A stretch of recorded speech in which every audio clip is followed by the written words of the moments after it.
ఈ ప్రాణం నా చేతిలో ఉందంట.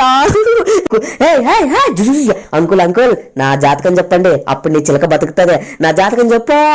పేరు చెప్పండి. మీది పేరు ఇది పేరు ఏం పేరు? నీ పేరు ఏం పేరు సాండి? ఒకసారి షౌట్ చేయి, నీ పేరు ఏం పేరు? ఒకసారి షౌట్ చేయి, నీ పేరు ఏం పేరు? రే నా పేరేందో నీకు తెలియదా? బొచ్చు నేల బొచ్చు కటింగ్ నేల నా పేరేందో నువ్వు చెప్పరా? షౌట్ చేయి, నీ పేరు ఏం పేరు? శాండీనా? శాండీ శాండీ శాండీ జాతకము, శాండీ ప్రశ్న, శాండీ పంచాంగము, శాండీ అదృష్టం. జాతకము ఈ నాయనది అదృష్టం ఎట్టుంది, జీవితం ఎట్టుంది, జరిగేది ఎట్టుంది, అదృష్టం ఎట్టుంది, శాండీ ప్రశ్న, శాండీ అదృష్టం, లైఫ్ శకనము, ఊరు ఏంద్ర చిలక కీచ్ కీచ్ అని పారిపోతుందా? జాతకం చెప్పే, నేనేమనలే, భయపడుతున్నట్టుంది కొరుకుతానేమనే. నిన్నేం ఖైమా చేయను గానీ నా జాతకం చెప్పి ఎట్టుందో ప్లీజ్ చిలక.